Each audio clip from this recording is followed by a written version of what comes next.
Professor Varghese, who was raised as a Catholic in southern Indian state of Kerala. In his childhood, he was exposed to the rituals and beliefs of Christianity, and post-matriculation, he was put in a seminary to become a Catholic priest. He thereafter made a deep study of Christian philosophy and theology, but post which he got disenchanted with Christianity. He then left the seminary and pursued his BSc engineering, followed by PG in human resource management. After that, he started his career as a faculty in engineering college, department of the College of Engineering, Kollam. And after 20 years, he started working as a full-time trainer. He has written over 30 books on personality development, memory development, health, and positive thinking, which have been published by leading publishers, including Amazon.com. Mr. Professor P. A. Varghese, as we find him now, is an exponent of Hinduism and has been quite vocal through social media like Facebook and Twitter and other forums. He has written a book From Christianity to Hinduism in Malayalam, and is presently eagerly supports Hinduism and its Hindu organizations. He is today with us to talk about the activities of Christian missionaries in India. He'll be talking in details about current status of Christian population in India, what motivates the Christians to convert, what methods are employed, and how the Hindus can counter them. Before I hand over to Professor Varghese, I request the participant to wait for the speaker to end the address, which may extend for 45 to 60 minutes, and then ask their questions when the Q&A starts. On this note, we put it over to Professor P. A. Varghese to start his address. Welcome, Varghese, sir. Well, good afternoon to all of you, or sometimes it may be good morning. I am honored to be speaking to you on this particular occasion. As was introduced by the introducer, I was born a Catholic, and ever since my childhood, I have been observing how the Christian community has been converting Hindus into their religion. Actually, this is not a new process. You know, when Christianity was formed 2000 years back, and when it was accepted by the Roman Empire as the official religion, they started eliminating the entire other faiths of the Roman Empire.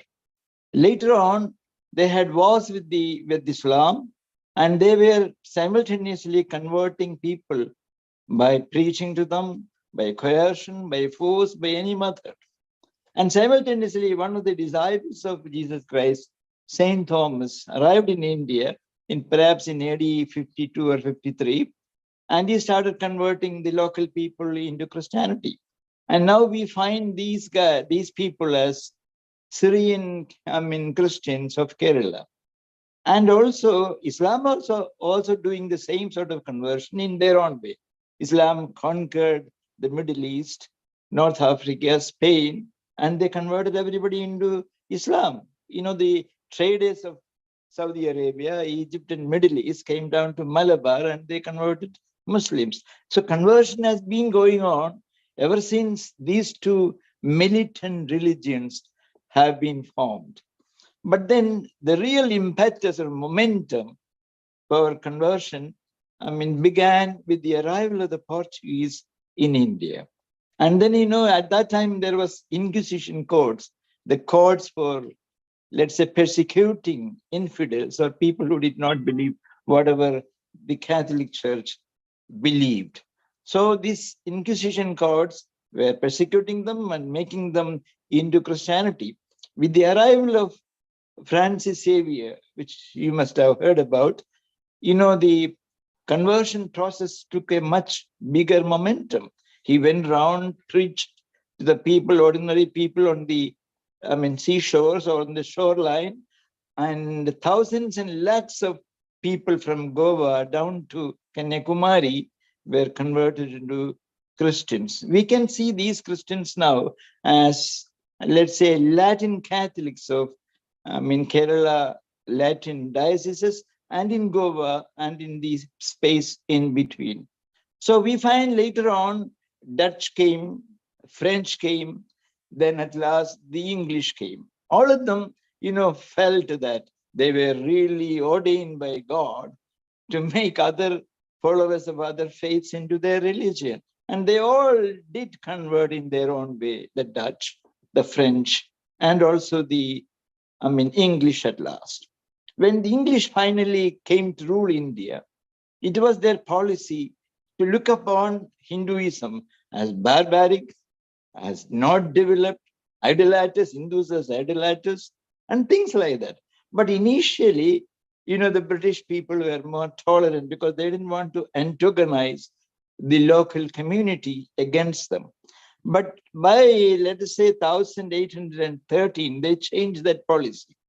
So they are giving allowance to missions to begin in India, to do the missionary work, because they find we had a lot of population and they wanted to grab the entire souls and send them to heaven. And we find, later on Macaulay comes in and Alexander Duff. These two people were educators and also in a way missionaries in their spirit.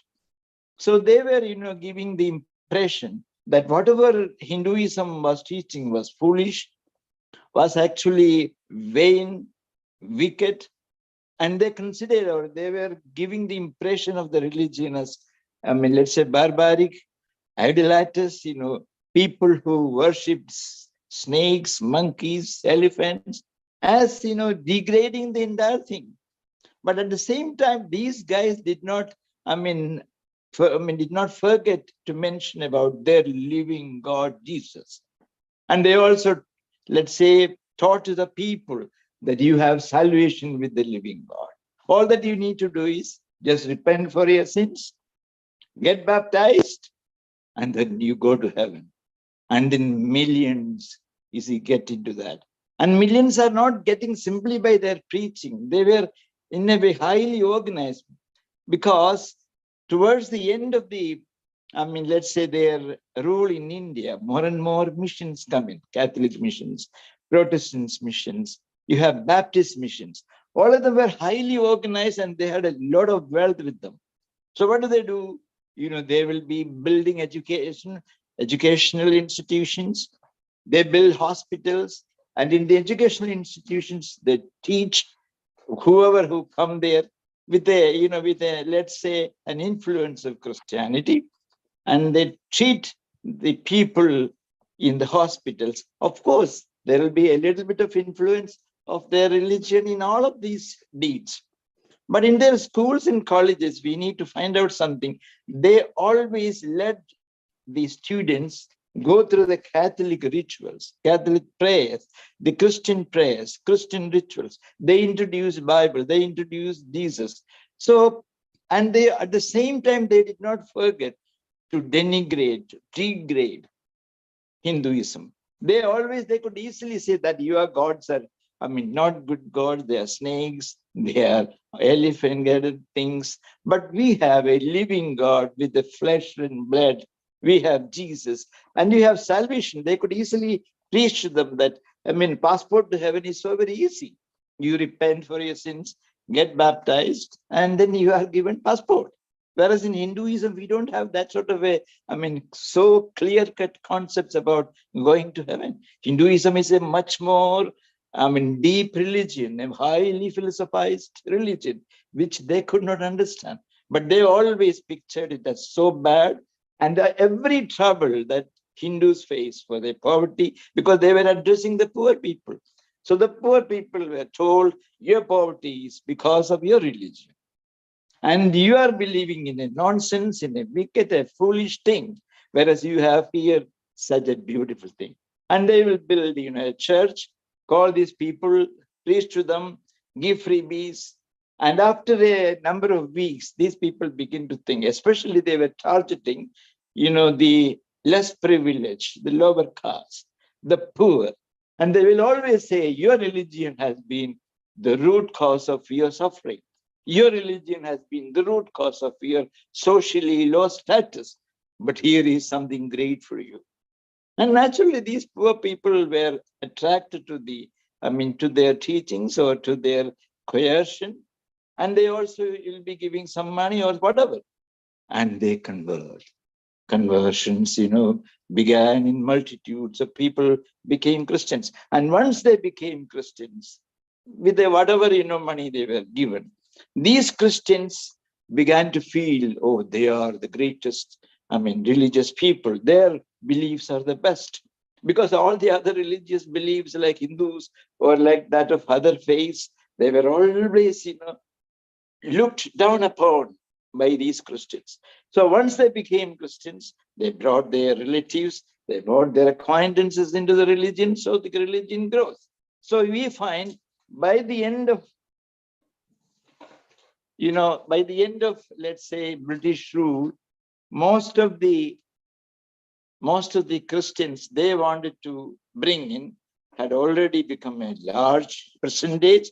We find Kerala, at the moment, Kerala has 18.4%, Nagaland 87.9% Christians, Mizoram 87.2%, Meghalaya 74.6%, Manipur 41.3%, AP, Arunachal Pradesh 31%, Pondicherry almost 11%, Tamil Nadu 6.2%, and Andhra Pradesh, even though it is officially given in the census of 2011 as 1.38% only, I find that Andhra Pradesh Christianity has, expanded so much, and there are unofficial reports that there must be around 25% Christians now.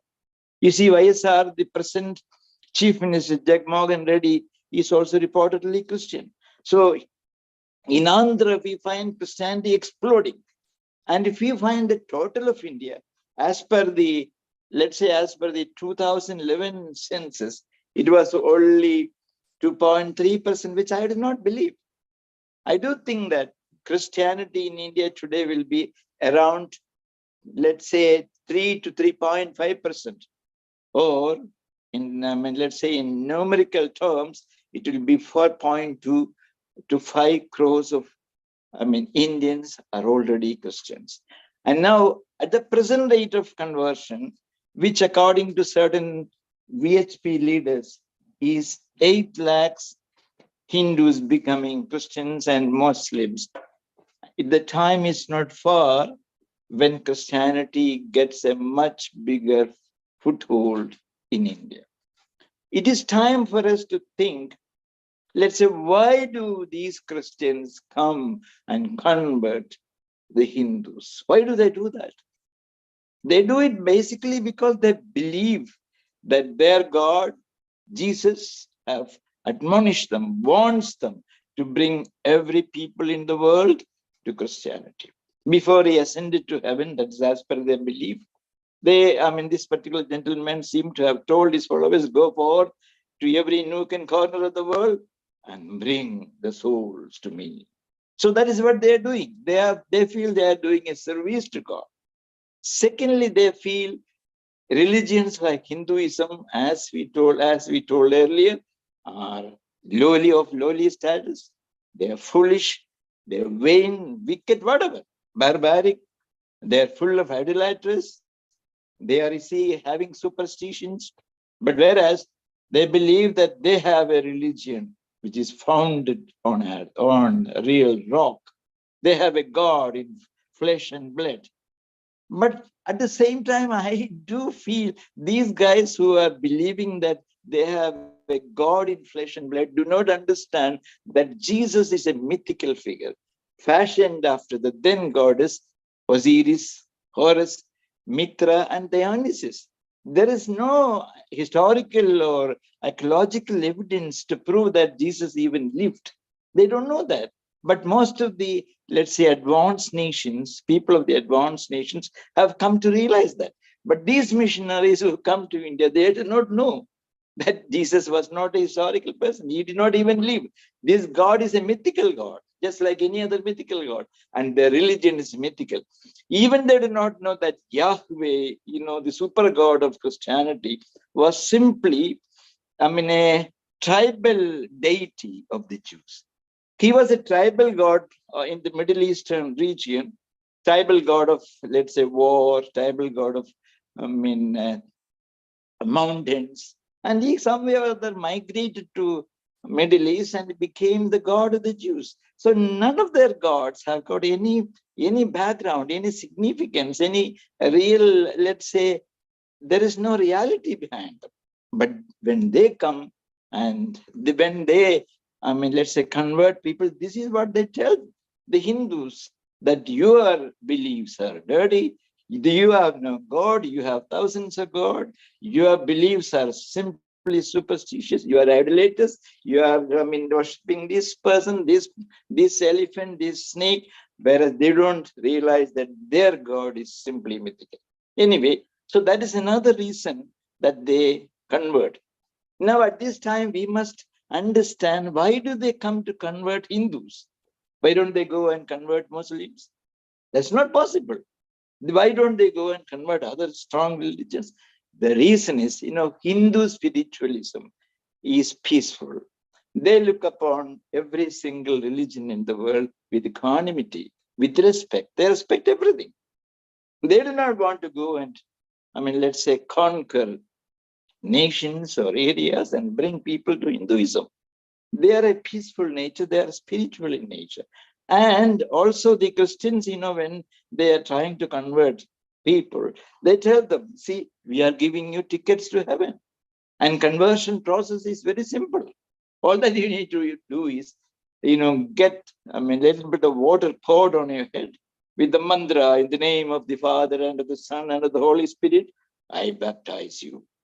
And then they have to repent for their sins and then believe in Jesus Christ has come and died for their sins, and that they will have to follow the commandments and they immediately go to heaven. So there is more concretized ideas that can be given to these, people like Hindus and other followers of other religions. So that is why they come to, Hinduism. They don't go to other religions because they are strong. Hindus do not have a centralized organization to bind them together. Hindus do not have catechism like the Catholics, so that every Hindu is aware of the philosophy of their religion. Actually, in fact, I have studied most of these religions and I find that Hinduism has got the best philosophy, the deepest philosophy. Because, they say everything in the universe is one, is Brahma, and every other thing is an expression of that Brahma. And then you can say even snake, even cow or anything, elephant, everything else is an expression of God. These things, you see, most of the present day generation Hindus do not know. And as we said earlier, these people who have undergone, let's say, education in Catholic institutions or Christian institutions, they get oriented to the mental feeling that Hinduism is of a lower status, does not deserve to be even talked about. It lacks logic, this, that. That is the main reason why many of the Hindus are not even, feeling proud of their faith, proud of their culture. So these could also be the reason why Christianity and other religions focus on India to convert. There could be other reasons. You see, there could be reasons like, the lower social status of certain Hindus, the poverty that we find in India. So it is very easy for these guys, for the Christian missionaries, to come in. There's a lot of fund coming to the NGOs. You should remember that. See, I have observed that even last year, 14,000 crores were pumped into India, into the NGOs. These NGOs, what do they do? The modus operandi, or the way of their functioning, is very simple. They come. Earlier, they used to, build schools and hospitals. Now, most of them, what they do, they come, buy a land, they make a church. The moment the church is made, then they bring, these people around who are poor, they ask them to come with freebies because they always, give them something to come to the church and take. So give them freebies, talk to them about the religion, downgrade Hinduism, and then extol Catholicism or Christianity, and 3-4 weeks sermons make these people believe, oh, this is a good, better religion. And then they ask them to convert. And when they are converting, of course, they are given money. For a family of 4 will be given around 5,000 to 10,000 rupees. And when they convert, they will still be getting some sacks of rice, this, that, and they will ask them to bring their relatives, acquaintances. And the problem is, once these people convert, for generations that last. For generations, they feel they have been Christians all the time.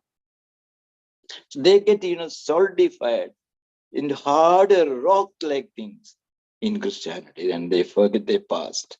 Most of the Christians in India today, they do not ever believe or do not even think that our ancestors were Hindus. None of them. Even in I know very well because I am from a Christian background. So that solidification, these missionaries are very well, let's say, trained in. And these people who are preaching to the poor, downtrodden Hindus are paid well.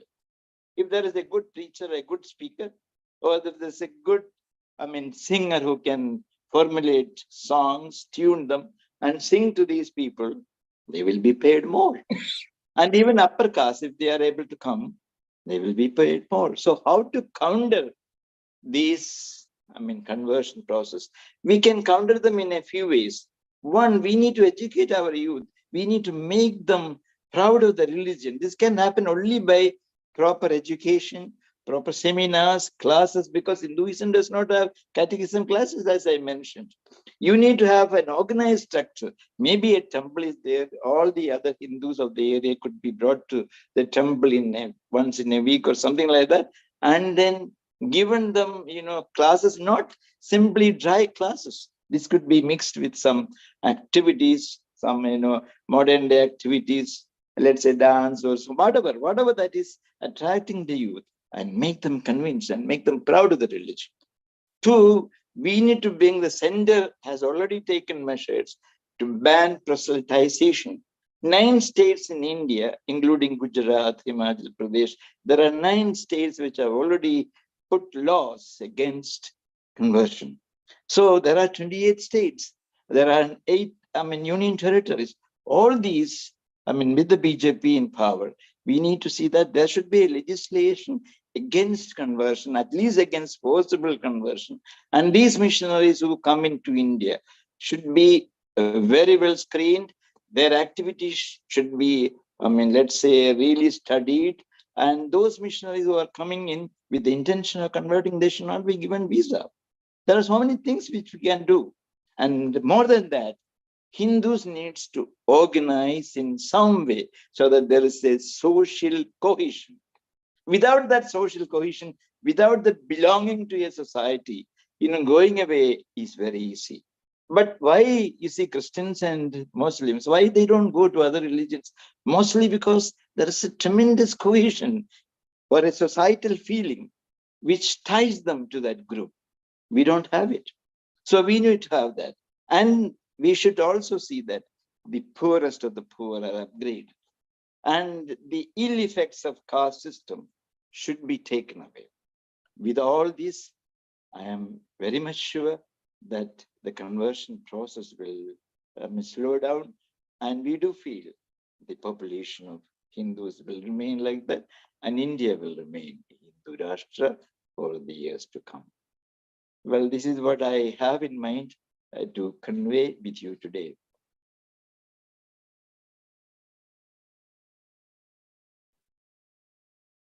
If any participants have questions, they can raise their hands and ask the questions to Professor.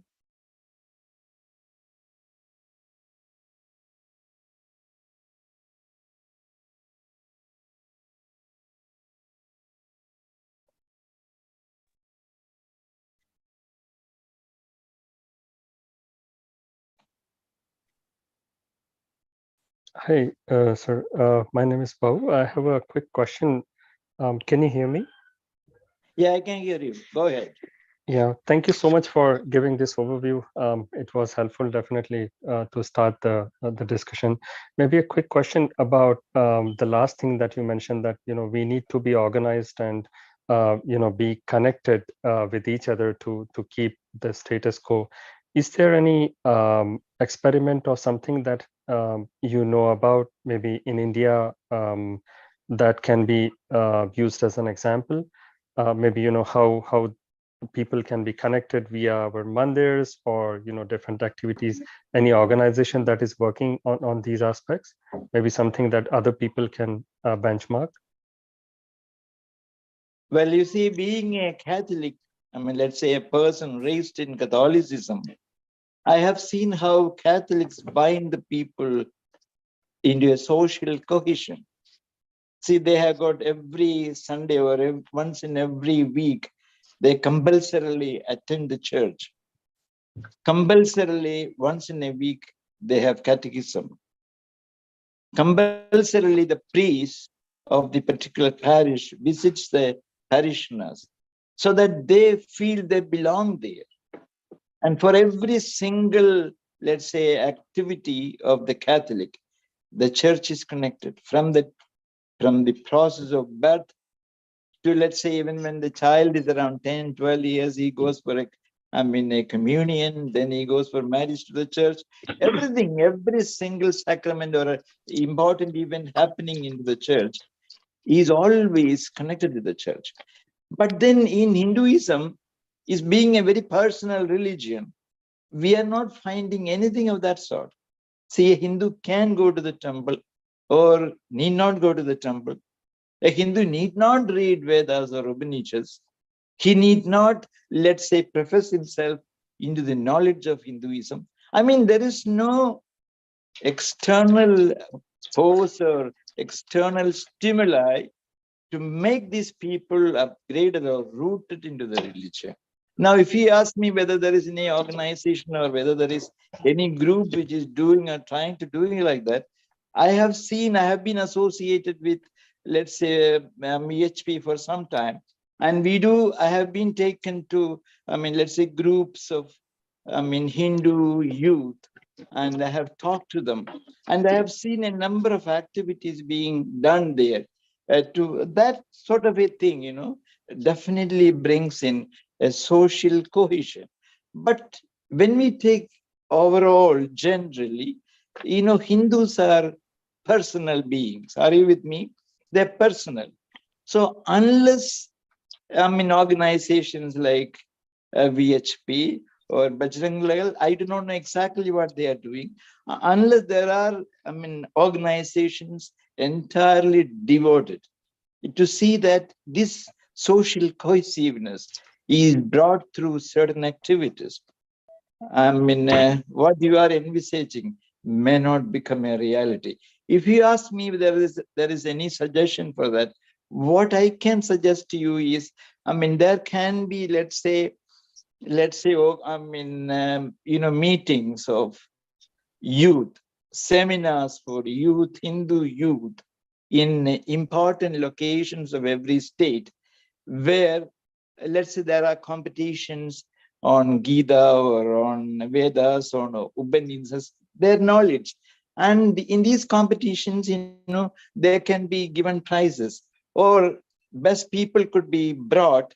And then, the youth who gather there should also be other events to attract the youth, and the youth could be encouraged to see that their religion is one of the best in the world.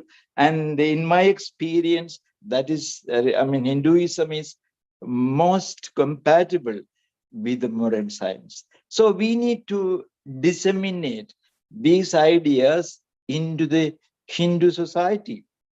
This is all what what comes to me at the moment, because this question is an impromptu one.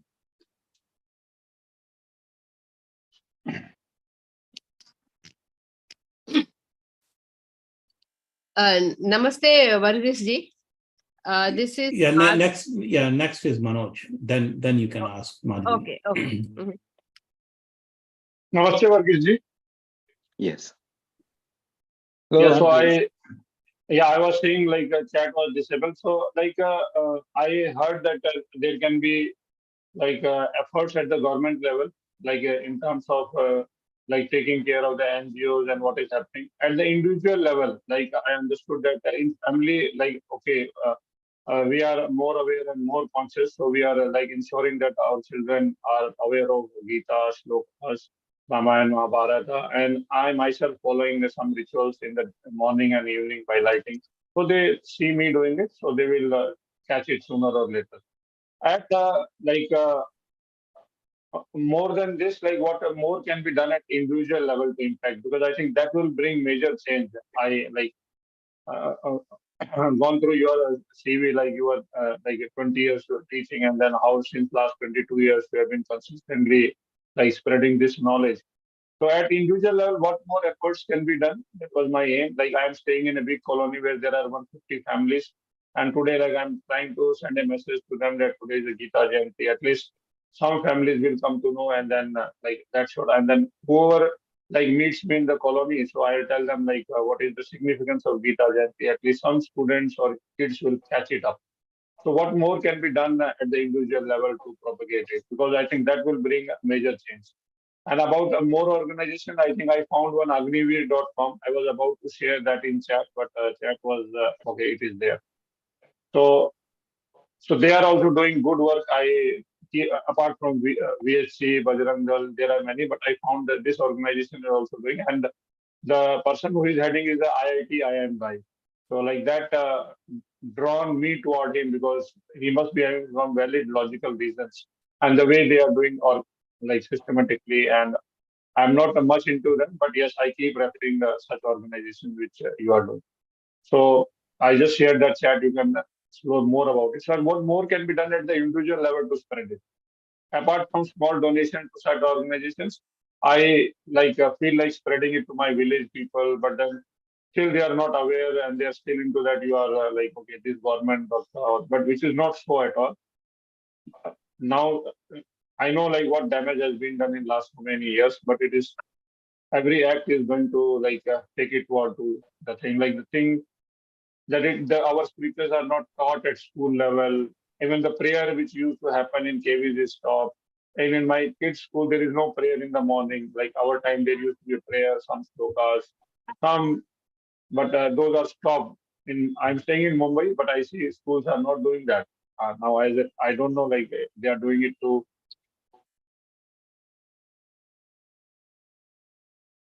like please a few section of people. Yeah. So, but like it depends on the education institutes. They can start following their. And I'm following institute which teaches Bhagavad Gita. They are also even questioned. We are trying to open a Vedanta university near Pune, where like things related with our like core culture will be taught.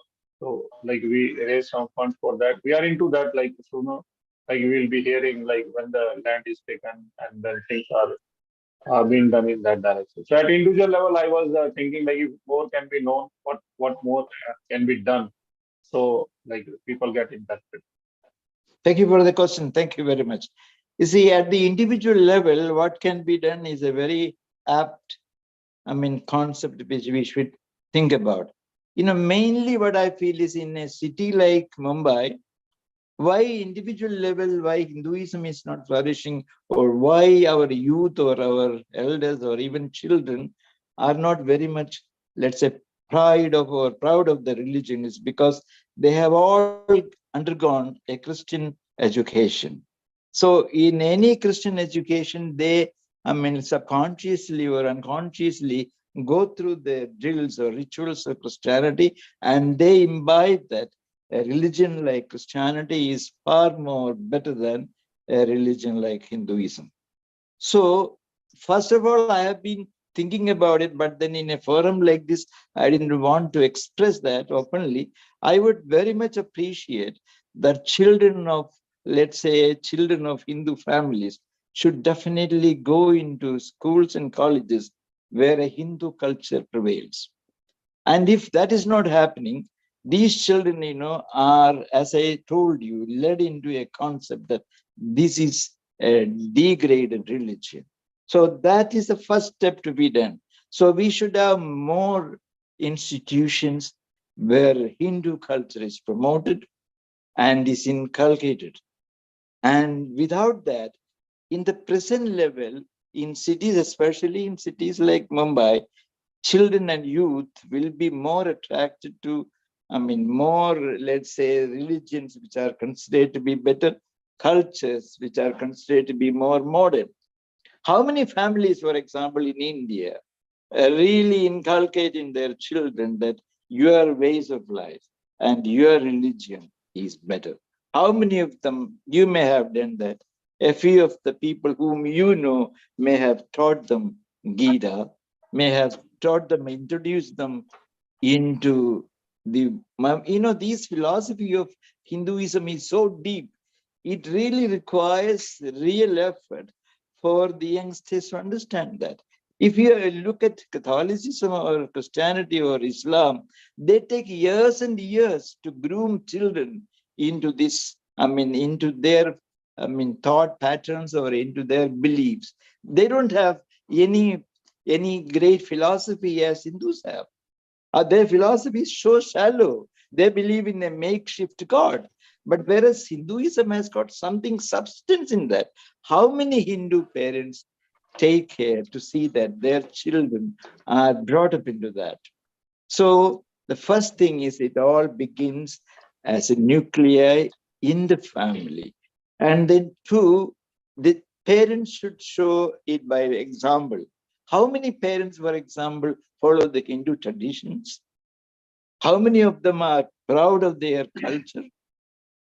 See, children are not learning things by just, let's say, telling them. Nobody does that. Children model. All our youth, individual levels, they model others. So when they find there are more people who follow the traditions, who are knowledgeable in Hindu texts, then the youngsters or individual level also, that will be reflected. So what needs to be done is, it needs to start in the nucleus, in the family, and even in the, let's say if there is a small temple in a village, that temple should take initiative to see that, these youth and individuals are brought in and are inculcated or are introduced into that culture. Well, these are the points that comes to my mind. I don't know whether I have satisfied your question, because it is a very, very important question. Like they covered a lot of things. So initial first 2 points I implemented 2 years back. Like my son was in Mount Carmel School, Delhi. We recently shifted in April to Bombay. So he had taken Spanish. I told that he takes Sanskrit in 6th. Then the madam said, Sanskrit is a dead language. Why do you want it? I said, I will change the school if you are not changing the language. Correct. And then she changed, seeing my attitude. And 2 years back, I shifted him to DPS. And then in Bombay, I was tempted to like enroll in Don Bosco, Scottish, all these are like popular schools. But then I resisted that thought. I shifted him to RN Podar. So Podar is like, I wanted him in RA Vidya Mandir, but I did not get the admission because of so that sort of. And then I like ensured that my brother, sister, we are 4 sisters, 2 brothers, that they also take Sanskrit at 6th class. So everybody, they don't end up taking French, Spanish, which they will forget. I said, if you want to learn, you can learn after 10th, 11th, no issue. I'm not against it. But you must study 4, 5 years Sanskrit so that you know what it is about, so that you know like what is our great culture. It will stay with me. I was a CBSE student. I know the importance. So I like, but like it is not done systematically. Like whoever is in close, like near and dear ones, I keep like telling them. But yes, you answered my questions. Thank you very much. Okay, thank you. Good. Yeah, Madhav. Yes. Namaste, Varghese ji. Namaste, Varghese. This is fantastic. I missed the initial talk, what you were saying, but I recently joined Vishwa Hindu Panchayat because since long I was trying to see what we could do, but incidentally, we have been able to do a couple of things like what you are saying, have sanskar classes and talk about Gita to our kids. But since, the culture itself in Bharat is like that we are more westernized than the people in the West, we try to in every aspect. And that is the, I think, root cause of we not knowing our own history or our own historical civilization, culture, or, all these things.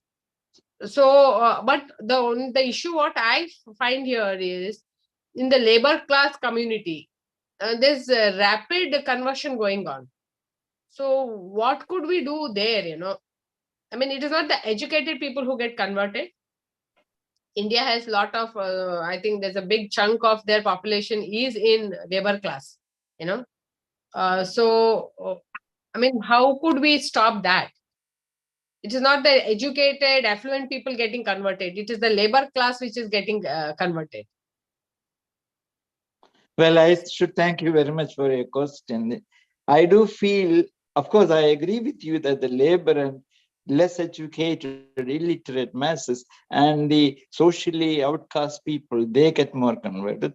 But I have to disagree with you that nowadays, most of the Christian organizations are targeting, let's say, the high-tech people. Because I have seen, pamphlets which says debugging, how to debug. And then they give some small simple solutions. And then the next page, they have got quotations from the Bible. So this is happening in Bangalore. So please do not underestimate these people. They are targeting the intellectual too. And they do pay. Most of these organizations are looking for highly educated people who can give, very powerful speeches. They are willing to pay. So it is not only the labor class, or let's say the downtrodden who are targeted. Of course, your question is pointing to what to do or what can be done with that. This has to be, let's say all of us collectively have to think about this question. Because basically, the reasons I have found is, in Christianity, they have, let's say, very, very real, idea as to what is the end of life. Every Christian knows they get a passport to heaven the moment you get baptized, or the moment you go to heaven, or go to church, or you do this, you do that. Things are black and white. But in Hinduism, it is all very vague. See, for example, you ask a Hindu, suppose he's, not educated, what is the purpose of your life? They don't know. Suppose you go on telling them this is, cessation of rebirth, this, that, they don't understand. What I try to say is, it is a lot of vaguism, or things are vague. Ultimate questions in life are very vague in Hinduism, but it is much more simpler and black and white in Christianity or in Islam. Because people, why do they believe in religions? Religions people believe mostly because they are thinking about an afterlife. So afterlife is in black and white in Christianity. It is also in black and white in Islam. Islam promises actually a lot of things. There's a lot of liquor, virgins. These are very tangible, targets. And in Christianity, you have a material heaven where you can enjoy to your life's content. Whereas in Hinduism, do you see anything like that? Nobody can be drawn into abstract concepts. So the most important thing here is, how can we make, let's say, the ultimate aims of Hinduism in a tangible way, which the poor can understand? Because most of these poor Hindus in the lower strata, they do not know anything about Hinduism. They have not read Gita. They do not know, doing your karma or dharma, whatever. How many of them do? None of them know that. Hinduism is a very vague, I shall say, something in the dark. When it comes to the mind, or when it comes to the understanding of this religion, it is totally a darkness pervading, and here and there is some faint light coming in. But altogether, the mind is dark about it. So what we should definitely think about is to concretize Hindu concepts, which the poor and the downtrodden can understand, and then disseminate these concretized ideas into the poor as far as possible. VHP, I know many of your VHP, vice presidents personally, they come to my house. So they are doing a lot of good work. But what is lacking is your reach. How much is your reach? Very little. Very little. See, I find most of the temples in India and Kerala getting, dilapidated. They go weak. What is the reason? There is no, contribution. The poor contribute. You should understand that. In Christianity, the poor contribute because the poor are driven. The poor are drawn to the church. They are having a bond which is unbreakable, because the poor thinks that Jesus my God gives me salvation. My God will take me to heaven. But Hinduism, you don't have any concrete aim like that. And there is nobody, no central organization. See, as I was mentioning you earlier, you see, suppose there is in a village, there is a temple. Let us, imagine what effort the temple is doing to inculcate these concepts which I mentioned to you now, or even any basic Hindu concepts. Do they disseminate to the local people? They don't. But BHP, for example, as an organization, you do something by calling people to a particular center, or let's say you, call youth, and then you talk to them. Yes, but every single temple in India should become a nucleus, where from these sort of concretized ideas disseminate. Until and unless that is done, the poor class will never know. The poor live in villages. The poor always are in, let's say, marginalized areas where there will be some institution, some temple, something related to Hinduism. They should be, let's say, invigorated. Are you with me? Yes. I do believe that this has been taught about me by a long time. And I do think that because of lack of concretized ideas, these Hindus are going to other religions because there are concrete steps to, let's say, in afterlife. They know that precisely what is to be done. And we lack that. And even me, for example, if you tell me what is the ultimate aim of your life, if you say cessation of birth and rebirth cycle, and then, I'm merging with, these are all very abstract. Are you with me? So we should see that it is becoming concretized. All of us should put together our heads and make these beautiful abstract concepts into concretized ideas. Merging with the Brahma is very beautiful, because when we die, our energy, I'm a very scientifically minded person, and the energy that is in us, the small energy, merges with the cosmos. This is a beautiful concept that goes with the latest scientific concept. But the poor or the ordinary Hindus, they have no idea what is afterlife, what is the aim of life. They have nothing to know. They have nothing. So the labor class or the uneducated are more drawn to another religion like Christianity, because it has got very concretized aims of life. Very rightly said, Varghese. But I feel it is more of, there is no volunteerism culture here in Bharat, because there is no this culture of giving back, or, to volunteer for the community. So we don't come together. I do agree. I wanted to mention that too. As I mentioned to you, these volunteers, actually in Islam and Christianity, we have people dedicated for that. Exactly. We are missing on that, and that is what we should all be working together. Even I feel. Yes. We need to even pay. There should be, that is what I mentioned earlier. If you remember, we need to have a central organization, we need to be organized so that there are funds. Without funds, we cannot do anything. So when people are sent to disseminate knowledge to the poor, downtrodden, they should get their benefits too. Right.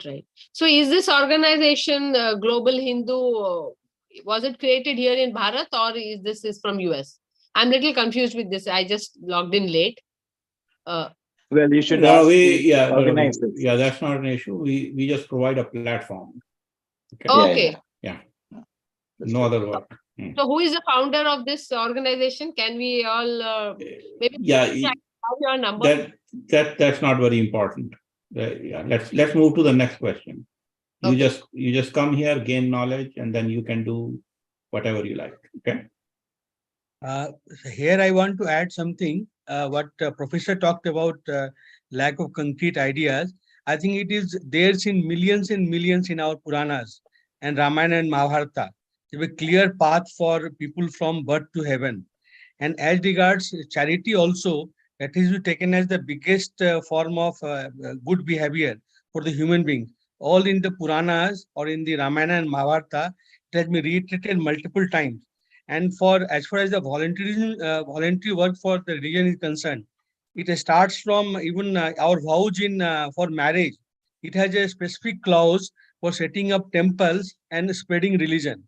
So it is all there. The problem is that we, the scholars of Hindus, they are the dwindling community. If they go up in numbers and they spread the knowledge, everything can be taken care of. And I remember one quotation where there is a conversation between a Buddhist king and this and one Buddhist saint, and there was a specific question: when the religion declines, the answer given by the Buddhist saint was that when there are proponents of the religions are not there or they dwindle in numbers. So the thing is that we should need to read our own Puranas, and our Purana has got 5 lakh slokas that runs into 67 books of 500 pages. If you take it just only the main sloka, I'm not taking about the interpretation. Interpretation will be taking 2 or 3 times. So there is a huge literature out there to study us, and then we can everything what your professor talked about. These are much bigger, mountainous details in Hindu scriptures, but we have not read it and we are not spreading. And that's my take. Please move on to the next question. Now let me answer you on that. You see, what I understand from you, there are 5 lakh slokas, let's say in Puranas. There is a multitude of, let's say, a pile load of ideas. This is exactly what I am coming to. An ordinary downtrodden labor class cannot read those and understand these things. We need to make it shorter. We need to make them palpable, tangible, in let's say in concepts which the ordinary people can understand. This is all what I was telling. I do believe, I do understand that our philosophy, Hinduism, is so deep that I have been mentioning to you a number of times. The only thing is, ordinary people cannot access all these pile loads of information and understand. How many ordinary people understand of the 5 lakh slogas? Can you remember, can you identify one person who knows one of the slogas? They may not know. Or you say there are so many steps to reach what you want to, but there are multitudes of steps which needs to be simplified. This is what I mean. I believe, okay, we can go to the next question. Yes. I have a question now that we are now 18 people or whatever, 16. Can we share our numbers to each other? Because it looks like we are really interested and want to do something. But usually what happens, all these big meetings, whenever these meetings happen, but then we are not connected because we don't have their number. And what are we going to do anyways when we don't have the number? So can I have your number, sir? Well, I don't mind giving you my number. Sorry, this is a public program. This is on YouTube, so you can always contact. Okay. Then maybe personally, if you guys can share it. Yeah, sure. Let me share my number, because I think we need to do some consolidated work here. Only if like-minded people come together, I think we can do it, No, there is a central organization. You are actually involved in that sort of a organization who takes care of these things. So if you contact them, they will definitely give my number, whoever number you want. Okay. And then we don't mind interacting with each other. But being a public platform, it is not good to share got it. Sorry, I was not aware of it. Okay, got it. All right. Good. Yeah, Swastika.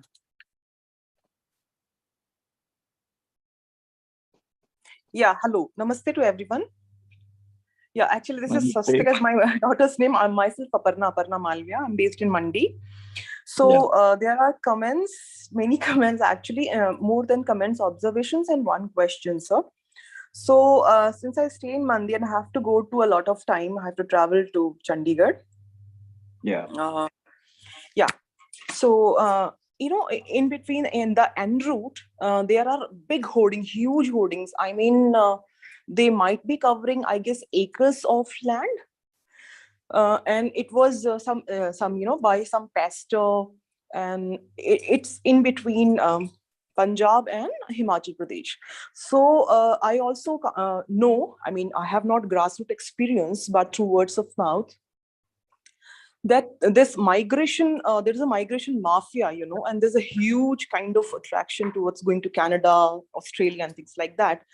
So they lure people that we will be supporting you to migrate and things like that, and you just come to Jesus. So is that, yeah, how to counter that? How because, you know, just by saying that I know that individual efforts, they make sense. I mean, groups coming together and things like that, but the kind of money they have, the kind of support they have, the kind of institutions, strong institutions that this conversion mafia has, we need much more stronger counter strategy to deal with them. That's one observation. The second is that I just in many responses to Shri Varghese ji, sir, I understand that I totally agree with you that temples are actually, the way temples work, they were not meant to work like churches and mosques. I'm sorry. So the instilling of dharma in the normal people, and I mention when I say normal people, I very much mean by, because I have grown in a very small town. I have also lived in village. So these kirtan mandalis, you know, organized by normal preachers, they really they are still doing wonders. And the kind of, you know, instilling of normal values that rooted all of us into the values of Sanatan Dharma, that was not through really text, but that was more through you know, the bhakti movement in Madhyakalin Bharat.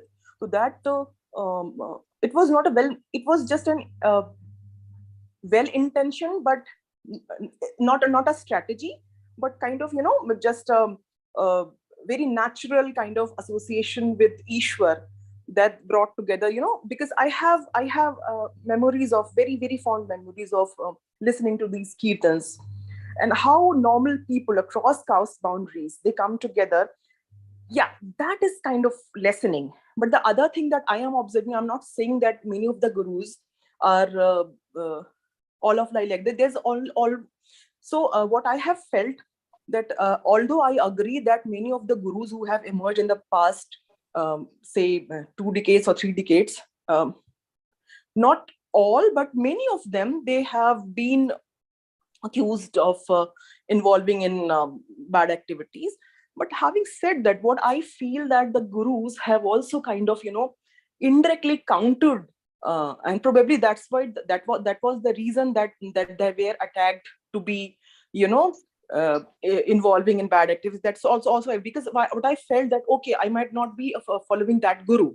For example, Asharamji, I know that the fellow might have created some bad activity, but the kind of influence they had, and they stopped conversion. So I don't know, there's something in my mind that maybe the conversion mafia might have tried to, you know, I think I'm able to make my point that all such people who have tried to vociferously and very strongly and vehemently kind of, you know, vehemently oppose conversion through direct or indirect means, and, you know, work for dharma, maybe Dayananda Saraswati or Swami Shraddhananda ji in the past, or new emerging gurus, they are mocked by the media. B, they don't get support. They might be having individual political support in, you know, in individual parties, but they don't have the kind of support. Media always mocks themselves, and the normal people also have a kind of, you know, apprehension against the followers, that okay, to andhavishwas ko follow kar rahe hain, things like that. So I don't know how to. I have, you know, I can, you know, point out the problems. I don't know how to, you know, how to counter each and problem systematically. But yes, I really agree that temples do, I mean, do function in a very advantageous manner. But temples, all the temples don't have resources. We also might, so these things are very complicated.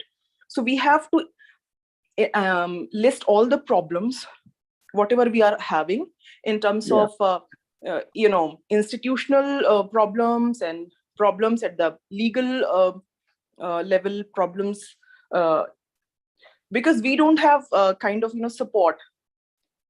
I feel very poor for the pujari, and the poor pujari is always mocked that, but Yeah. he's always getting just 5,000 or 6,000, sir. So how Yeah. can we expect that him to be preaching in Satyanarayan Katha? I mean, people, they have the guts to give only 100 rupees, Correct. but they don't understand the kind of rigorous training that they undergo to Yeah. to To receive become those into that. training. Yeah. When I try to learn any shloka, I just any long richa or suktam, so I spend at least a month. So these are Really? the so problems are I think at the legal level, institutional level, media. Yeah. So Well, how to counter that? And I really want to if someone is from Punjab and region, I really want to be associated and really want to work at the grassroots level to counter Yeah. these. I know I'm very small, I'm not a rich person, but if we come together, we can, because I can see that very strongly coming in. I mean, conversion is going in a very rapid way in Punjab. Very hectic pace. Thank you Punjab, so much. Andhra and Punjab is very much. Yeah. Yes. I have Okay. lived in Anyway. Hyderabad also. Yeah. Oh. So Go on, maybe go just on. I want to share one very small example. Maybe it might help all of us to put our perspective together. So when I was staying in Hyderabad in Rajendra Nagar, so that's the area when I was kind of talking with the people with my domestic help and all. So one of my domestic help unfortunately was, and that time I couldn't realize the problem. I mean, sometimes you feel that this is not the way things should be going, but you don't know how to do and how to counter. So she was in a big problem, and she was assisted by, now I can put all the dots together. So she was assisted by a local church because she was really having very big problem. And then when I said, I was also helping her, but suddenly she got associated with some church, and they provided her job in their institution, and her children were also taken to their schools. So what I feel that if we are complaining, we might also, Hindus, if governments is not supporting, but we are fifth largest, we claim very, very proud that we are fifth largest economy. So let's talk to some big business houses that you're not just only here to make profit, because they are making profit because of Hindus, right? Right. So why don't they come out and put a very smart chunk of money? And we also evolve some fast strategy to counter that.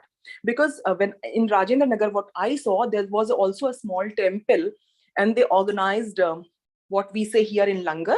They organized Bhogam Prasadam during the Shehra and Sankranti. So I saw that thousands of people, and they were that area is largely late professor, answer the scheduled question. caste and scheduled. Yeah.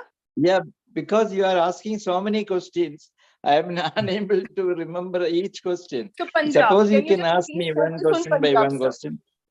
Can you and anyone also, I just urge anyone who is familiar with the problem, can you also just focus on Punjab and just maybe give some strategies to counter that? Yeah. Thank you. Anyway, thanks. I mean, you seems to be quite learned and quite informative.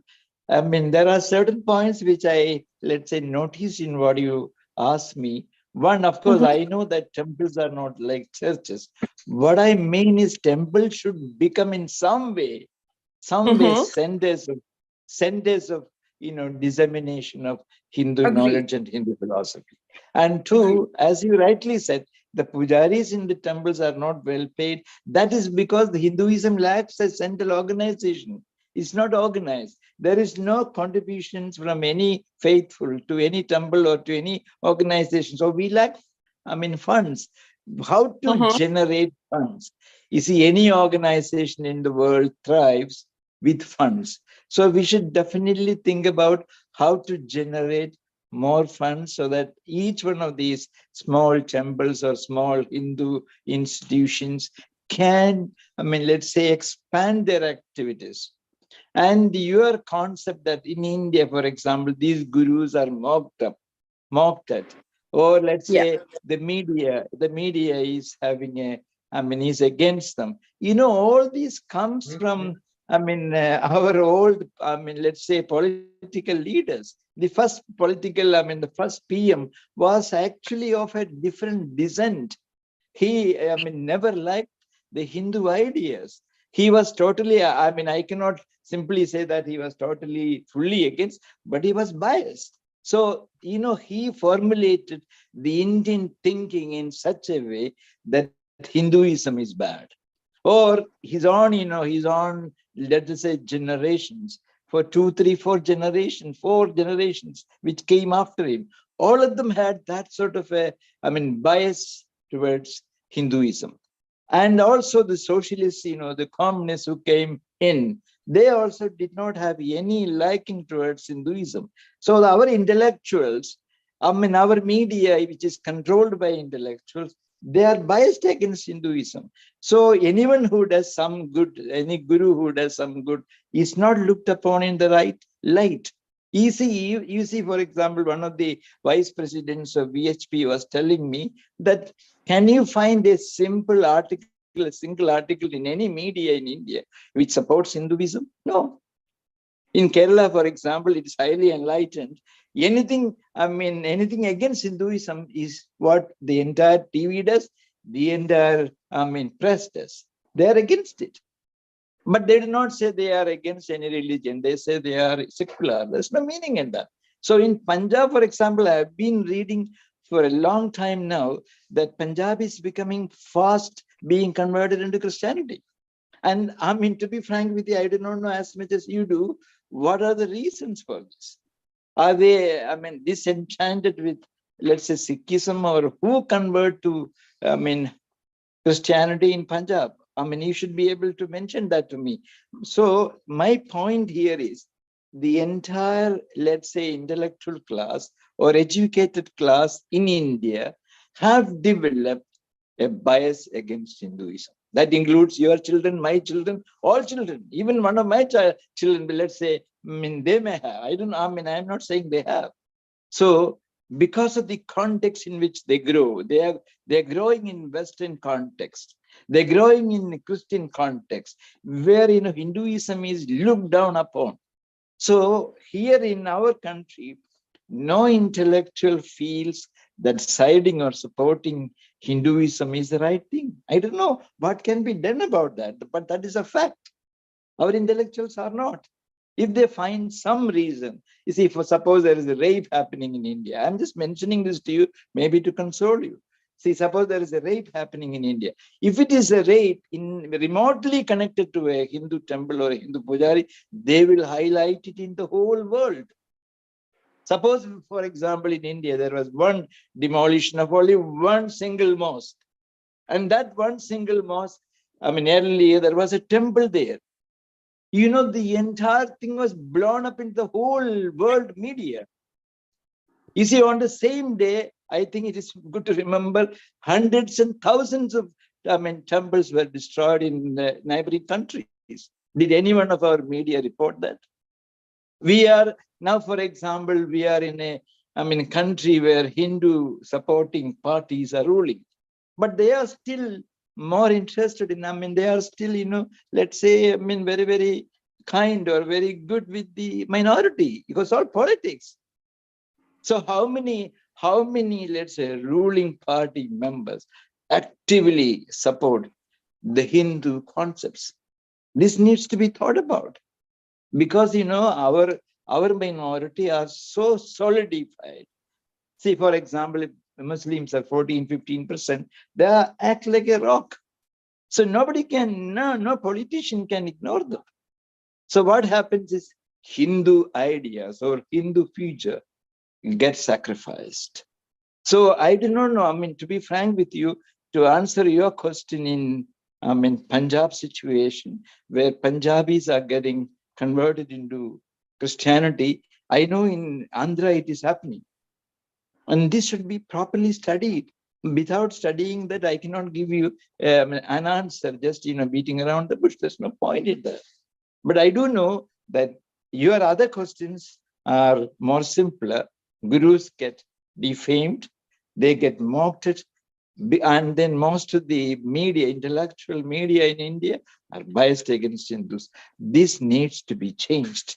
But most of the children who are growing up now, even now, in India, are not for, Hinduism. Therefore, another culture, alien culture. You and I, all of us, are responsible for that. And until and unless we change, and we bring in the traditions of Hinduism, we feel, how many Hindus feel proud of Hinduism? You tell me that. How many Hindus in India or abroad feel proud of their religion, like the Christians do, like the Muslims do? Every single Muslim is proud of their religion. They may not have any solid foundation for Islam, for example. Christianity doesn't have any solid foundation. Because I have studied so much, I give so many videos in YouTube. I know, Christianity so well. It's a made-up God. But for example, our, younger generation are molded by the culture formulated by such religion. So you and I are culprits. We are not able to inculcate in our children the necessary respect for the religion which they should have.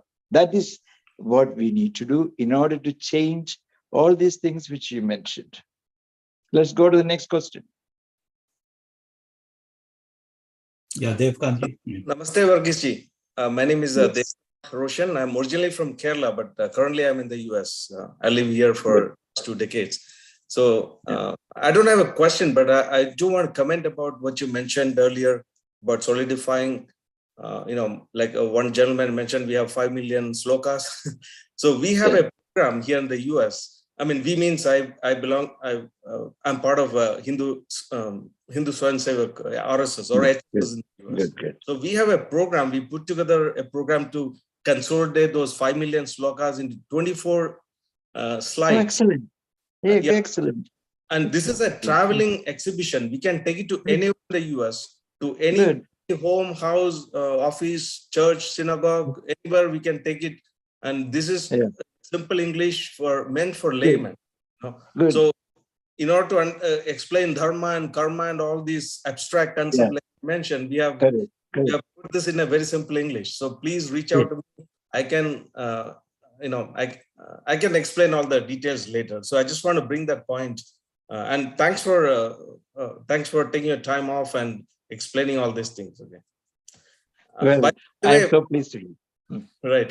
By the way, on a personal note, I too went through Macaulay's education. I went to a Christian school a few years. So I was also very much Western educated guy, but I chose my own destiny. It is not, I didn't depend upon somebody to come and educate me about Gita and Dharma and Karma. I educate myself.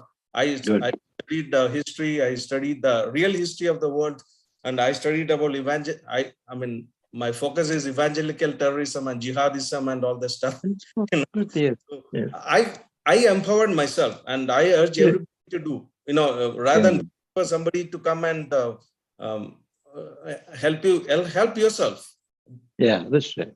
Then magic will happen. Good. Excellent. Thank you, sir. Appreciate it. Well, I do appreciate the effort you are putting in order to translate that 5 lakh slokas into tangible, things which can be understood by ordinary people like me and the man on the street. Right. That's very nice. Excellent, sir. Excellent. Thank you very much. Good. Next question, please. Yeah, namaste, sir ji. I'm Nitin Singh Rahulji from Vadodara, Gujarat. Okay. And I have been associated with RSS Dharma Jagaran Vibhag.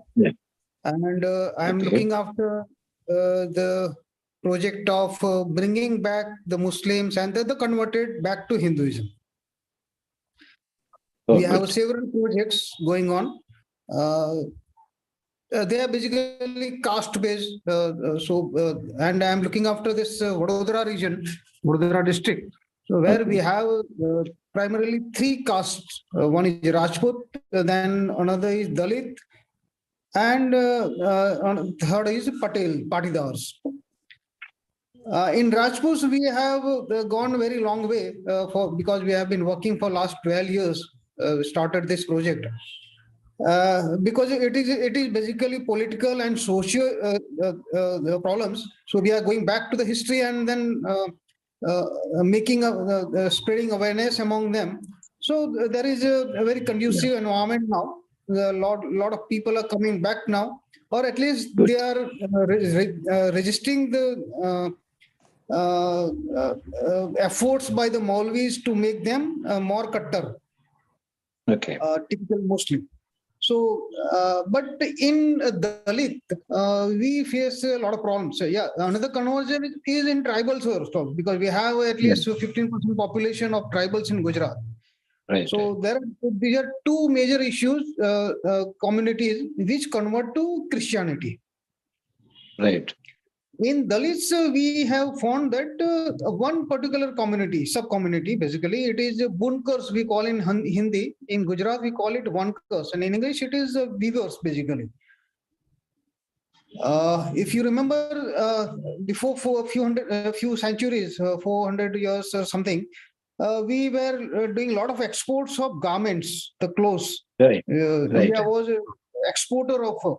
And this weavers community was responsible for that. They took up manufacturing, they do trade, they do exports, everything.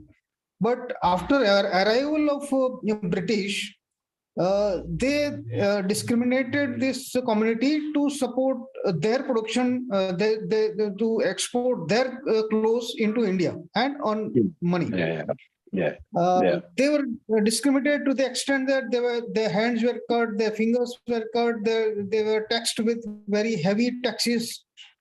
But now the same community is converting to Christianity somehow. Yeah. Oh, good. So we are trying to understand what could be the reason why it is happening. So those who discriminated one particular community, the same community is converted to the same thing. Same Christianity. So, and I tried to talk to the experts in history. What could be the reason? Like, what was the situation before the British came to India, say 1,000 years ago or something, when we were at the top of the world? So, is there any link, or have you come across this kind of thing where you can throw some light on? How should we devise our strategy? Like in Rajputs, we went back to the history, found out the situations, what were the forces which made them conversion. So they remember and they come back. But in Bunku weavers, what could be how should we go? We are still finding it. Please. Well, your question is very, very practical and very localized, which is very good. But I need to throw a little light on that question from a wider perspective. You see, Hinduism, the spirituality of Hinduism is not of a conquest nature. Hinduism is very spiritual. They consider every other religion equal, or they even think, even this Christianity, many Hindus think they are also a path to God. Are you with me? Because you see, Christianity is the religion of conquest. Islam is the religion of conquest. They are acting like one piece, one rock, where every single individual is protected against an enemy. Whereas in Hinduism, there is no protection. The Hindus in general feel that every religion is okay. Every religion is good. So even if some people from your locality goes to another religion, only now we hear the noise. Earlier, conversions have been going on for a long time in India. So this particular community of weavers, I do not know why they have gone into the other religion. You could examine this. One, Were they socially at a lower level? Were they socially outcast? Were they, let's say, in a lower level of the strata of Hindus, where, wherein the Christianity could tell them, you come here, you will get a better status? Or were they really able to understand Hinduism and the ultimate aims of life? Like, what is the concept of, you ask any one of those or any one of these such Hindus, what is the afterlife? What is your concept? They may not know. But in Christianity, as I earlier mentioned, they have a very definite answer. You come, believe in Jesus, repentance for your sin, and get baptized, and you go to heaven. So poor people are very, very, very simple. They get attracted to very tangible results or tangible targets than these people who do not understand about the deep philosophy of Hinduism. Sir, to be frank with you, I do not understand what is the localized problem there as to why these viewers are going into Christianity. But in general, I understand any, lower level people are attracted to Christianity, maybe because they give freebies. Did you check whether they are given some sacks of rice? Have they, been given some money? Have they been promised free education? In Kerala nowadays, they come and they say, if we have got more children, we will give free treatment in our hospitals. We will admit you free into the schools. There are such freebies being promised everywhere in India. So please go through them. And then if as Hindus, we can counter these measures by giving them at least those facilities which are provided by Christianity, maybe we can bring them back. At least we can prevent such occurrences in future. That is all what I can tell you at the moment about it. Let's go to the next question.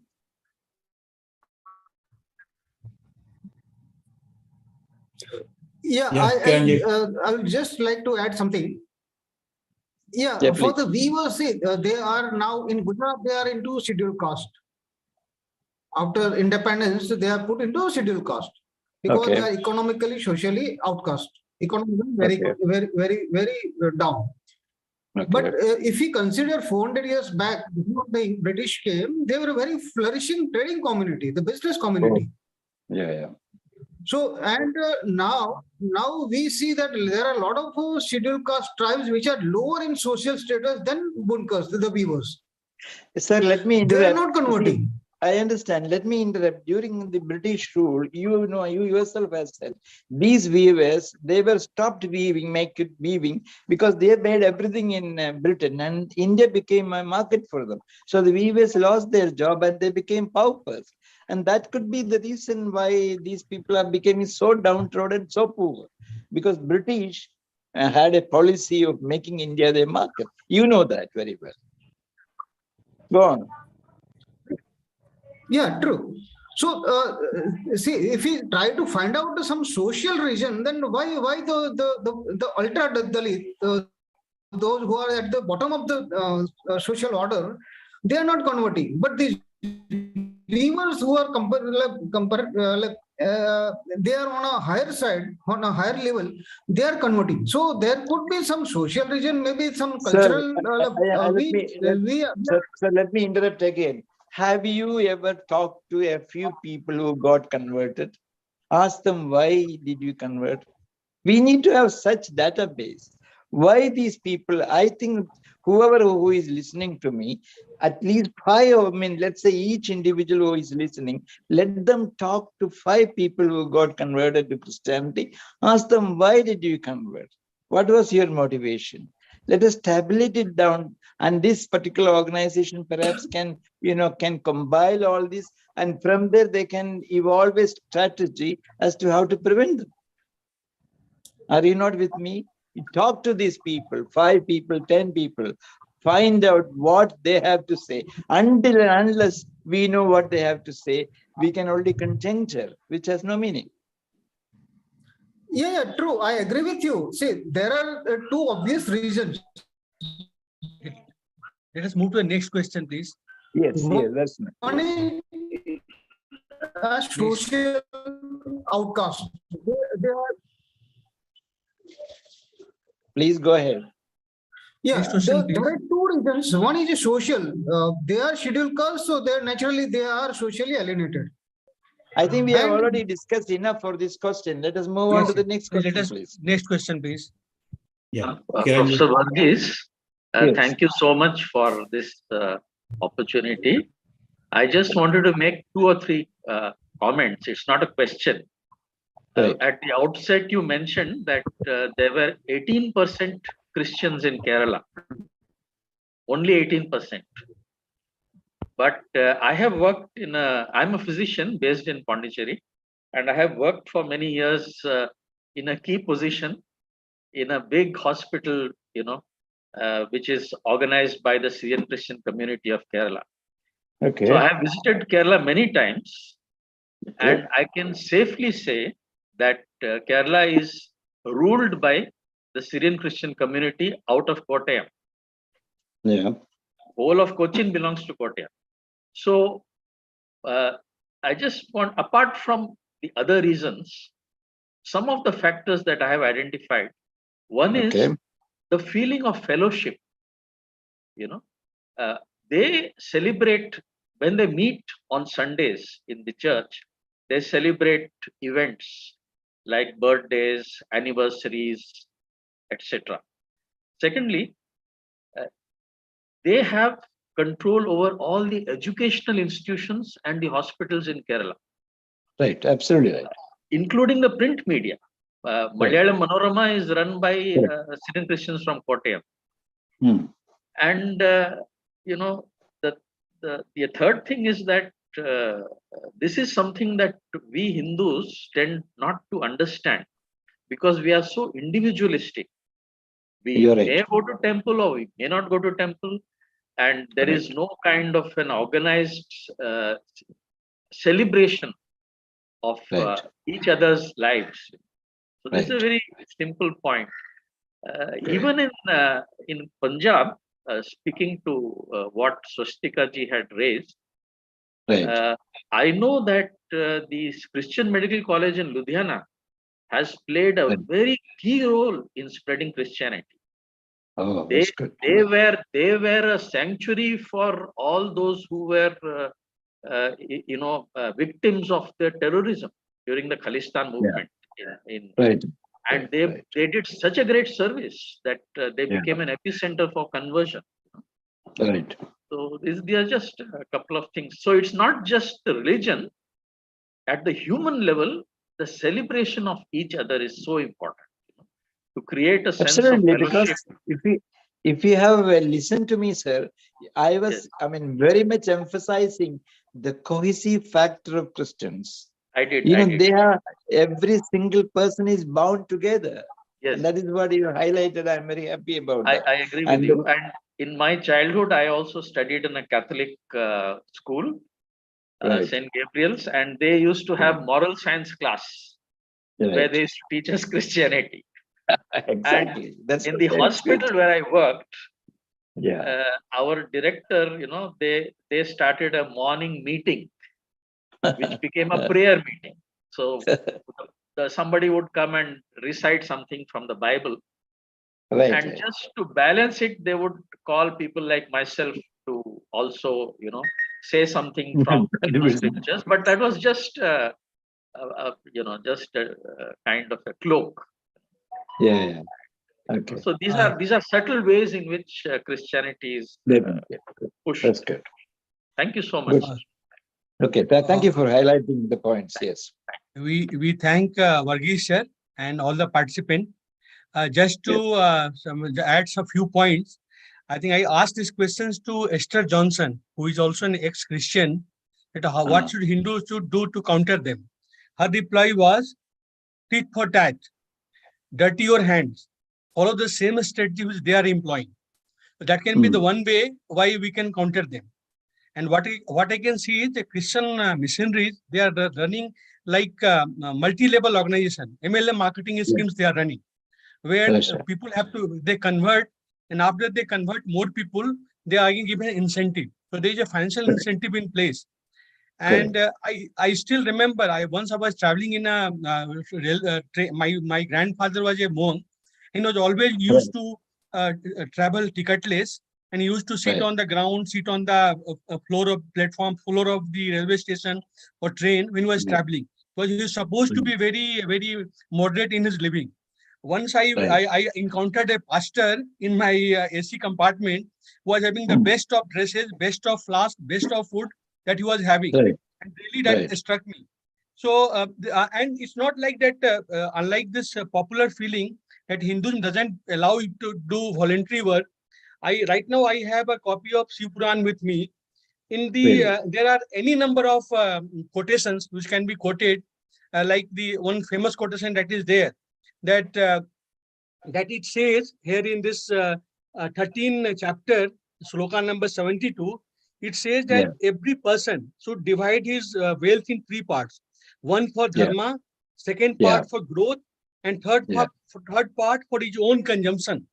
So in Christianity, they say that you pay 10%. In Muslims, they say you pay 2.5%.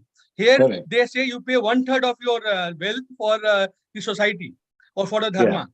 So the all injunctions are there.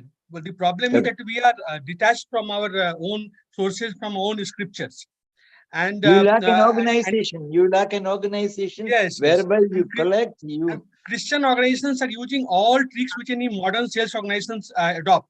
They have their leads mechanism, how to handle objections. They have clear purpose. How can they can convert the people? I think we need to copy them. That is the best way to counter them. That's what I feel. But anyway, we thank you, sir, and for all the participants for your this enthusiastic participation. And we look forward to you, sir. In future also, we'll be inviting you. Over to Raju, sir, for concluding a session. Yeah, all good. Thank you, Professor, and then we'll look forward to the next one. Thank you very much. Thank you all very much. Thank you.